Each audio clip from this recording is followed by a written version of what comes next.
You're listening to The Dead Prussian, a podcast about war and warfare. We've talked a bit about leadership on this show before. We've talked a lot about leaders in particular, particularly military leaders and political leaders.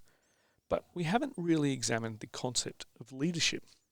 More importantly, we haven't examined how leadership is inculcated amongst those people that come to lead militaries. G'day listeners and welcome to the Dead Prussian podcast. I'm your host, the humblest host I know of a podcast named after a 19th century Prussian military theorist.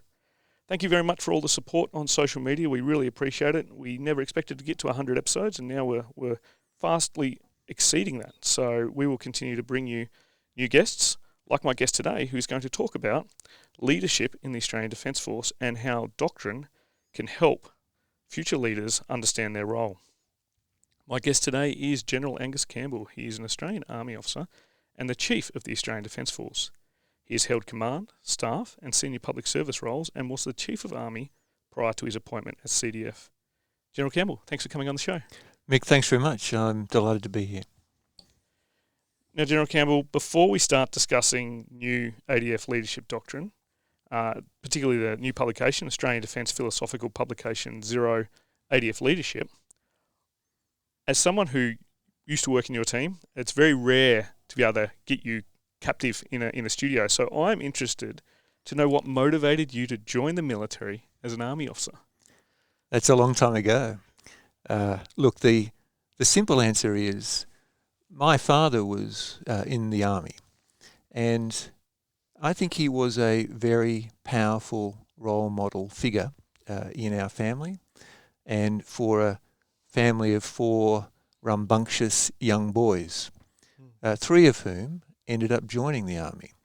And we've had various career paths, but moving around, seeing what he was doing and in the manner in which he did it, I think it was an introduction into an extraordinary career and an extraordinary community of people. So I guess the acorn falls close to the tree, as they say, and here I am. And I'm sure Christmases have been fun as you and your brothers proceeded up the ranks. I know that when my brother, who was an NCO, realised there was a tradition of officers serving meals to the NCOs on their Christmas dinners, I just stopped going home for Christmas dinner. I'm not sure if it was the same for you, but I found that sometimes it can be a blessing and a curse. It's been great to serve with them and sometimes great to serve away from them. Now, General Campbell, the ADF has released the 3rd edition of what used to be known as ADDP 00.6, but is now the Australian Defence Philosophical Publication 0 ADF Leadership. And the aim of this doctrine is to provide a foundation for understanding leadership and guiding training and development across the ADF. From your perspective, how important are foundation documents such as this to the ADF? I first want to talk about that idea of an ADF doctrinal hierarchy. We train together, we operate together, we command and control together, we conduct joint operations together, and we're trying to deliver a common effect. That means for me that we need doctrine that is conceived as an ADF expression of the profession, the knowledge, and the coherence of a force that includes the land, air, sea, eventually the space and cyber doctrinal components, but is seen as a single integrated whole. ADF leadership is one of the early bringing together of that approach to develop ADF doctrine, where we're recognising across all the environments and all the people, we're essentially the same people from the same country with the same aspirations for our nation and its security, and we're striving to lead and influence each other in ways that generate that ultimate effect. We need to think about leadership in common ways that knit us together and strengthen the force. That's why I think it's so important that we look to those things across the force that should be the same or similar, and we start to talk about how we get the power from aligning and energizing the whole force. So this is one of those, and to me, utterly fundamental, because it talks to the question of how do I and how do you beneficially influence others to move forward in our common purpose. That's what leadership is. Now, this publication's first chapter, and I have been lucky enough to have a copy to read through before we turned up, so I could actually be prepared, which is rare sometimes when I'm dealing with guests who have books or publications to discuss. And I've always found it good to get on the good side of the publicist. But of course, the ADF are quite proud of this doctrine, and reading through it, it's quite different from what we've seen before in ADF doctrine. And one thing I found in this first chapter was the link between guardianship of the Australian continent from First Nations people through to the modern ADF. One of the core themes of this chapter is also mateship. This term quite often is thrown around in Australian culture. So there are people who might say that mateship is cliche. However, when you pair it with guardianship in the first chapter of this particular doctrine, it becomes a core element of the ADF leadership doctrine. Why is that? Why is mateship so important? Mick, we are an ancient and modern land, and we should be proud of the contribution of all our people. Guardianship and mateship are, I think, the two expressions linked together that tell that story in a very contracted way. I don't shy away from mateship. Mateship is, to me, in a military sense, an expression of that intense and very positive bond that emerges through the military experience with those that you share risk and you serve for greater purpose with. And I think that guardianship in its heritage sense is similar. I look at our troops, sailors, soldiers, aviators who've been on operations and the bonds that connect them with their colleagues. That's mateship, and that's a good thing. And that's why we decided to go with it, because it's part of Australia. And yes, any expression will have its detractors, but I think that there are many, many more people in our profession who recognise the innate truth in the idea of mateship within the military.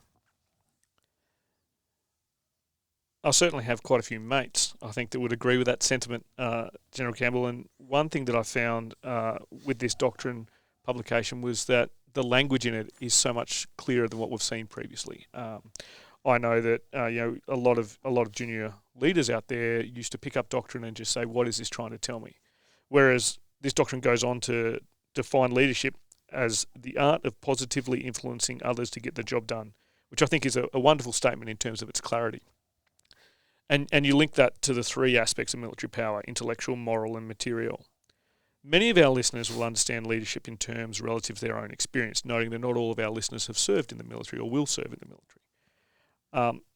And that means that most of our listeners don't understand the concept of command and perhaps the difference between leadership and command. What is the difference between the two, and why is it important for ADF leadership doctrine such as this to separate them? Let me just start with your opening point. I say to your listeners, get a copy of this. Either you'll find it on the Forge, or we're going to do audio books available. Read the first page. Listen to the first page. I guarantee your listeners, they will turn to the second page. We have written this to be doctrine that people want to read, that is a page turner. And all of the people who've looked through and participated and then had an opportunity to do a bit of testing with have all said it's the most engaging, readable, and ultimately interesting piece of doctrine that they've read. That's really important because I want everyone to embrace the question of what's my leadership story? What is the part I play in leadership?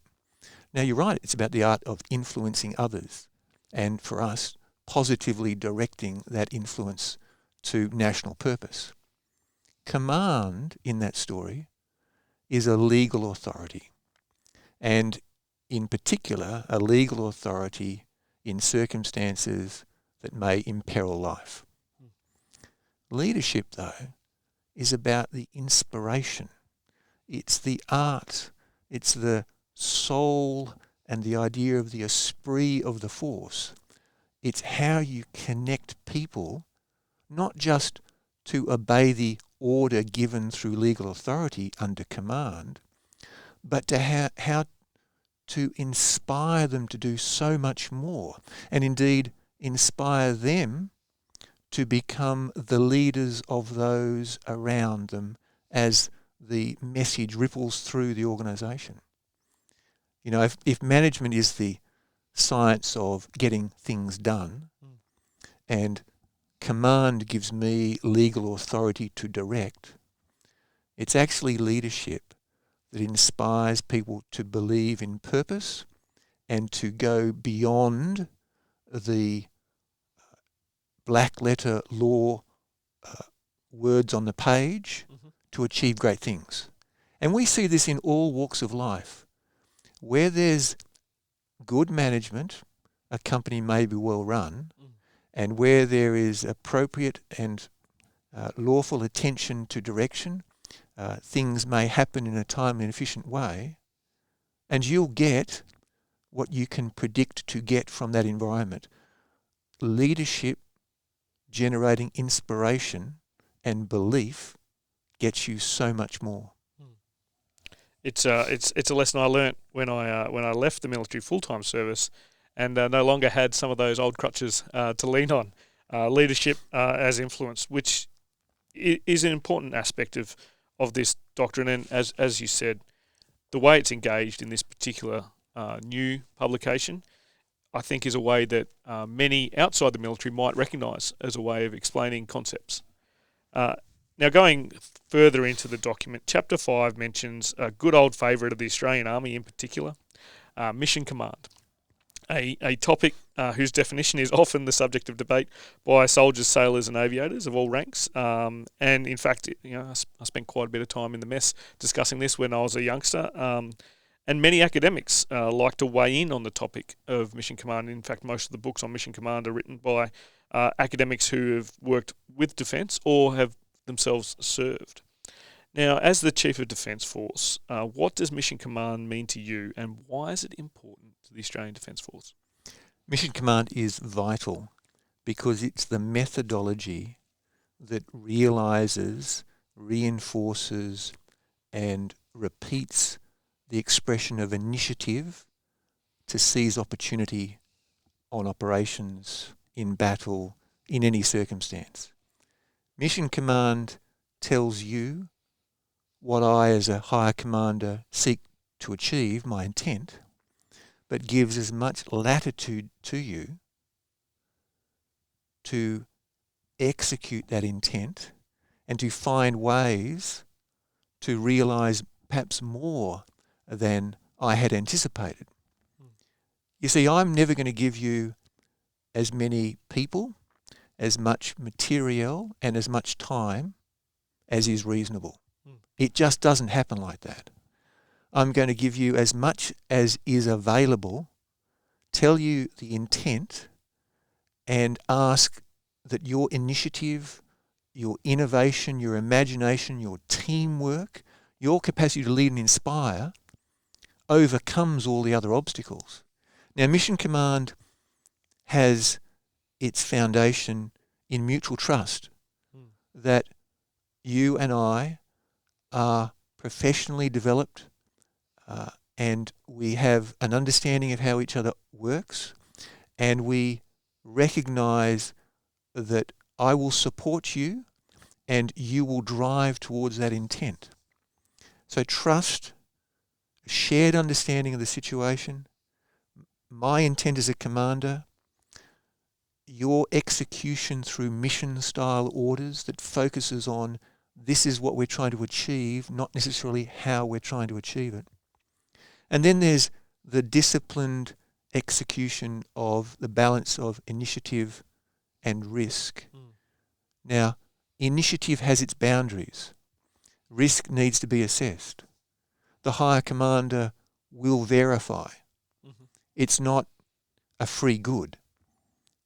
But when used effectively as a methodology of realizing command intent, I don't know anything stronger and more powerful. It should unleash the true and total potential of the force. And that's what we want to see it achieve.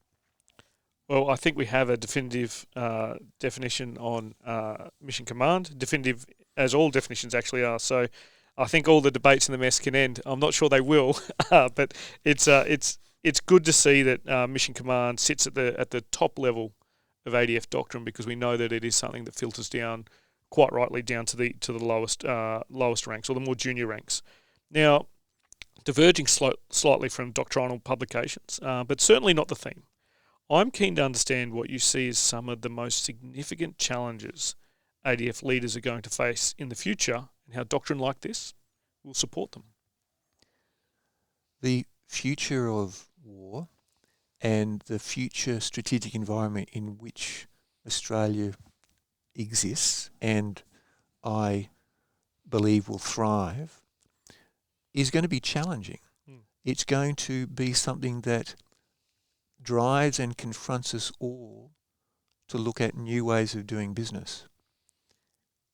We will see the capacity for very high tempo and very high intensity warfare.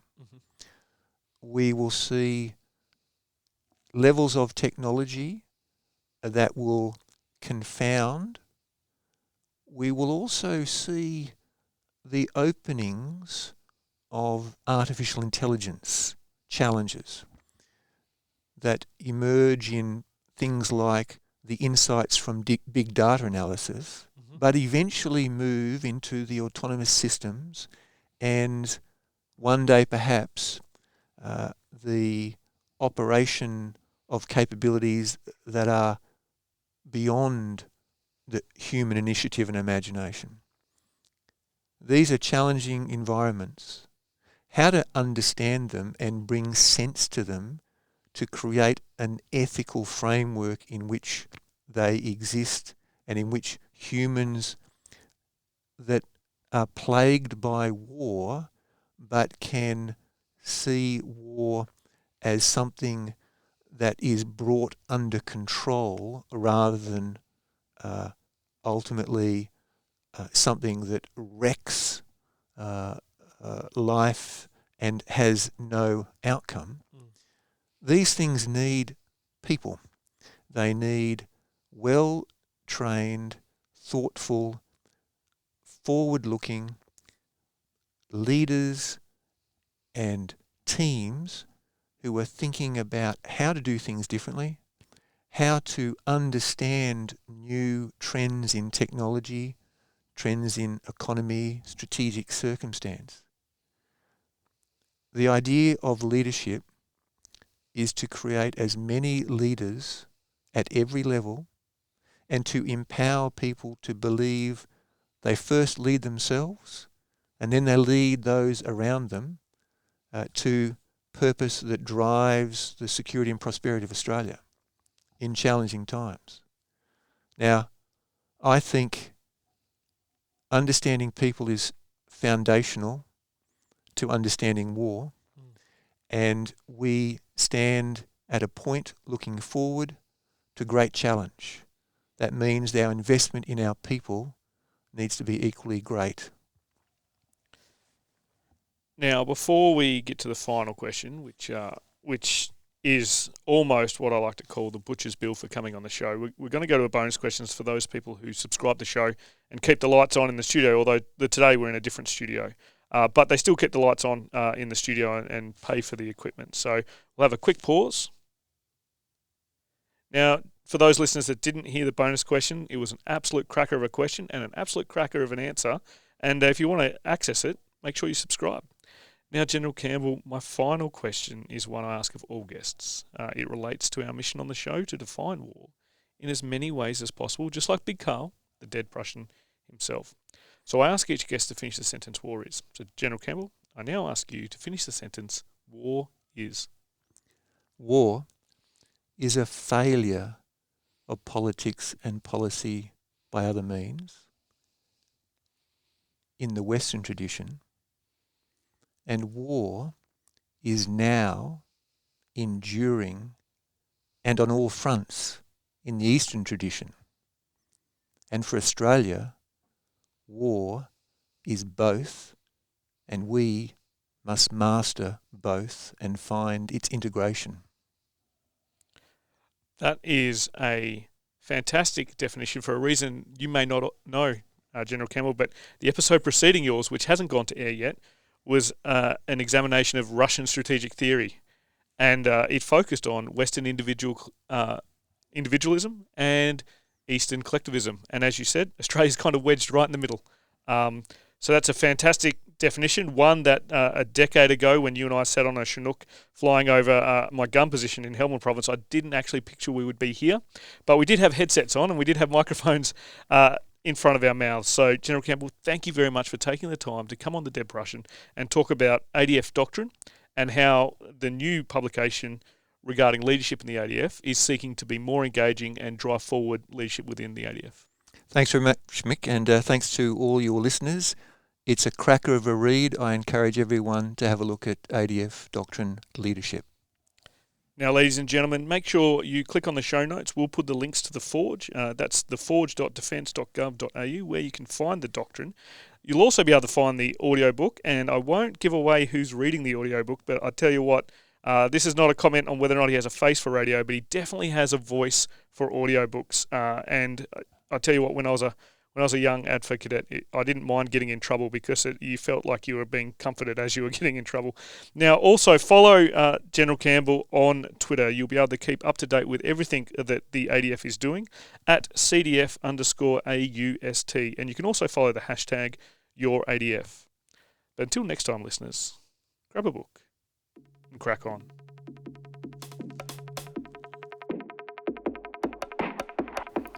Join the conversation with us on Twitter at Dead Prussian Pod, on Facebook at the Dead Prussian page, or on our website www.thedeadprussian.com. All show notes for this episode, as well as copyright information, can be found on the website. The Dead Prussian podcast is written, produced and hosted by Mick Cook. It is co-produced by Amanda Levito. The music used throughout is Caught in the Beat by Broke for Free and is used under a Creative Commons Attribution license. All opinions expressed by individuals on the podcast are those of the individual and not necessarily representative of any other organisation.